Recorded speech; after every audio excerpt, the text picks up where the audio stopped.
Non, je ne le connais pas. Pourquoi tu me demandes? Elle dit, j'ai dit, est-ce que tu connais le vieux là? Non, je ne le connais pas. Le vieux dit, toi, tu ne me connais pas. Toi, tu ne me connais pas. Tu es venu chez moi 2, 3 fois. Tu m'envoies une photo de celle-là pour la rendre malade, pour gâter ses activités. Tu étais avec une de tes camarades. Alors que la dame, tu lui as fait du mal la première fois, elle t'a pardonné. Tu vis chez elle, elle te nourrit, elle s'occupe de la scolarité de tes enfants, elle s'occupe de vous. Pourquoi quelqu'un qui t'aide, quelqu'un qui te permet de survivre, quelqu'un qui permet à ce que tes enfants aient une éducation, tu viens lui faire du mal? Mais toi, ta sorcellerie, ta haine, ta jalousie là, mais c'est tellement développé en toi que tu oublies toi-même ta souffrance. Celle-là que tu appelles ta copine, ta CP, ton amie d'enfance, ta soeur de sang, son ventre est noir comme le charbon. Si tu ne sais pas faire, c'est ta vie, ils vont clouer sur la croix comme Jésus-Christ. Salut mes abonnés, je vous souhaite la bienvenue dans la maison des bérets. Si tu aimes les bérets, plan place. Je viens aujourd'hui avec une nouvelle histoire. Si c'est ta première fois de passer par ici, n'oublie pas de t'abonner et d'activer la cloche de notification. Les gars, je vous laisse regarder la vidéo. Après, on revient. La dame là m'a trahi une fois. Elle a appelé pour demander pardon. Je lui ai pardonné. Pourtant, quand elle pardonnait là, quand sa copine l'a appelé pour lui demander pardon là, ses proches, elle-même ses camarades, ses parents là, ses soeurs, ses frères, ses tout ça, lui ont dit jamais. Tu peux lui pardonner de loin, mais ne la prends pas, ne l'aide pas. Elle n'a pas écouté ses parents. Elle a quand même pris son amie d'enfance pour l'aider. Donc elle s'est dit, mais elle m'a trahi une fois. Deuxième fois encore, alors que je suis en train de l'aider.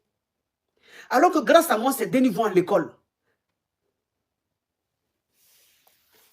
Elle a dit au vieux, excuse-moi, mais on va faire quelque chose.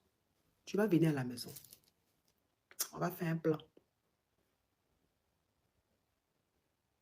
Le vieux dit, il n'y a pas de problème, ma fille. Ce que tu as fait à mon enfant là, ce que tu as fait à mon fils, il est resté au chômage des années. Grâce à toi, aujourd'hui, mon fils a sa dignité. Grâce à toi, aujourd'hui, mon fils est respecté. Sa femme le respecte. Donc, il n'y a pas de problème. Je te suis redevable.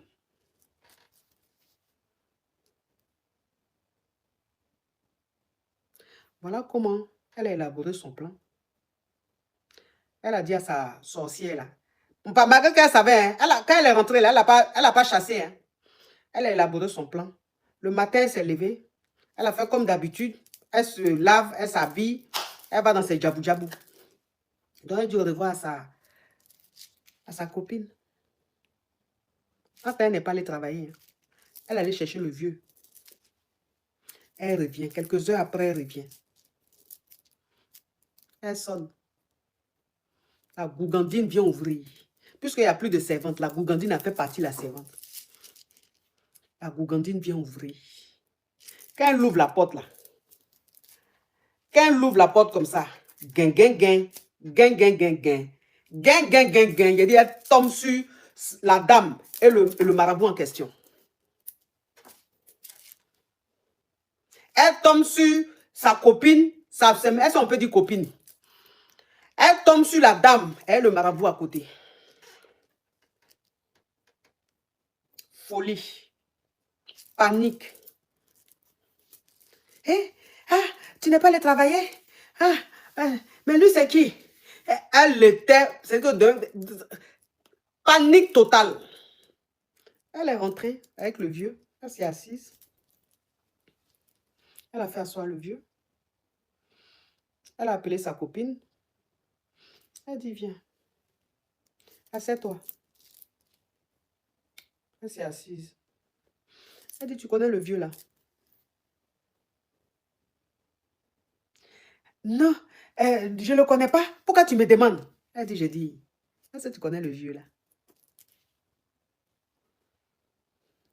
Non, je ne le connais pas. Le vieux dit, toi, tu ne me connais pas. Toi, tu ne me connais pas. Tu es venu chez moi 2, 3 fois. Tu m'envoies une photo de celle-là. Pour la rendre malade. Pour gâter ses activités. Tu étais avec une de tes camarades. Alors que la dame, tu lui as fait du mal la première fois, elle t'a pardonné. Tu vis chez elle, elle te nourrit. Elle s'occupe de la scolarité de tes enfants. Elle s'occupe de vous. Pourquoi quelqu'un qui t'aide, quelqu'un qui te permet de survivre, quelqu'un qui permet à ce que tes enfants aient une éducation, tu vas lui faire du mal? Mais toi, ta sorcellerie, ta haine, ta jalousie là, mais c'est tellement développé en toi que tu oublies toi-même ta souffrance. Ça veut dire que celle-là, tu veux qu'elle tombe malade, tu veux que son boulot se gâte. Mais elle encore, elle a une vie meilleure. Ça veut dire qu'elle a peut-être des économies. Mais toi, la pauvrelotte, qui n'a même pas un centime, qu'on aide. Donc imagine celle-là, elle tombe malade, elle perd ses activités. Toi, tu te retrouves où? Avec tes dénis. C'est-à-dire que tu es tellement aveuglé par la haine, par la jalousie, qu'en fait, tu ne te contrôles pas, tu ne te maîtrises pas. Le vieux là lui a parlé, le vieux là l'a sermonné. Et le vieux là lui a dit, retour à l'envoyeur. Le vieux dit, je vais te faire retour à l'envoyeur. La femme lui a dit, non, non, je ne veux pas de retour à l'envoyeur. Je dis merci à Dieu. Au moins, si tu es venu me dire, ah, Ange Florian, mon bébé, merci mon bébé. Je ne veux pas de retour à l'envoyeur. Je veux simplement qu'elle quitte chez moi. Je ne veux plus avoir affaire à elle. Mais je ne veux pas de retour à l'envoyeur. Le vieux dit, je ne demande pas ton avis. Je ne te demande pas ta permission. C'est la loi de la nature. Même si moi, mais je ne veux pas, les génies vont vouloir. Elle aura un retour à l'envoyeur. C'est la nature même qui le demande. Elle a ramassé ses petits bagages dans sachet noir. Toi, tu n'as même pas valise. Tu n'as pas sac. Quand on dit même qu'on va attraper valise, il y a puné en bas. Et puis tu roules comme ça. Là. Tu n'as jamais connu ça de ta vie. Toi, toute ta vie, c'est dans les sachets. Ou bien dans les bafanas. Tes affaires ont existé. Elle allait dans ses faibles bafanas avec sachets, remis ses petites affaires, hein, ses petits pagnes fancy, d'étain qu'elle a lavé des milliers de fois. Des pagnes même à travers le pagne, tu vois déjà même ce qu'elle a porté, parce que tellement que c'est léger. Elle a ramassé tout ça là. Elle a pris ses dénis. Ils ont dégagé de la dame, de chez la dame.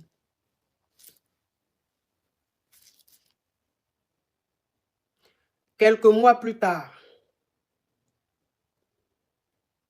elle est devenue folle.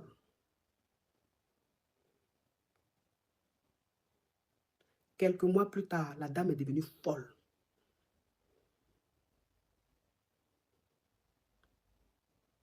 Authentique. Elle est devenue folle. Ses dénis ont été récupérés par sa famille, ses parents là-bas, ou bien je ne sais qui.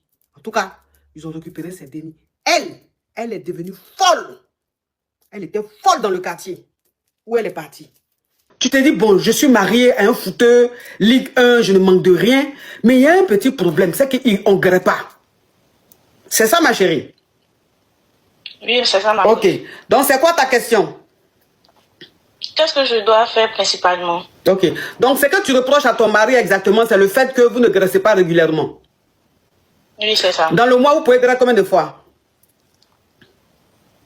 4 à 5 fois. 4 à 5 fois dans le mois. Donc, en moyenne, 1 fois par semaine. Oui, c'est ça. Toi, ça ne te suffit pas. Donc, tu as envie de graisser du lundi au lundi, c'est ça? Mais ton ex même qui est ton petit caillou là, lui il est quoi? Il fait quoi dans la vie? C'est un fonctionnaire. Un fonctionnaire. Et tu penses que le fonctionnaire, est-ce que le salaire qu'il touche, si on veut comparer au footeux, est-ce que pour lui le fonctionnaire là, c'est pas multiplié par 1 million? Ça dépasse tellement. Ça dépasse même million, donc ça veut dire c'est multiplié par milliard. Ok.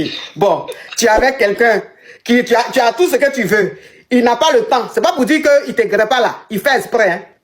C'est parce qu'il doit jouer, il doit faire des choses. Toi maintenant, tu veux le tromper avec un fonctionnaire. C'est-à-dire que quelqu'un même ce qu'il touche par mois là, c'est ce que le footeur touche par seconde. Toi tu veux le tromper avec lui, ma chérie. Dans ta famille là, il y a un esprit.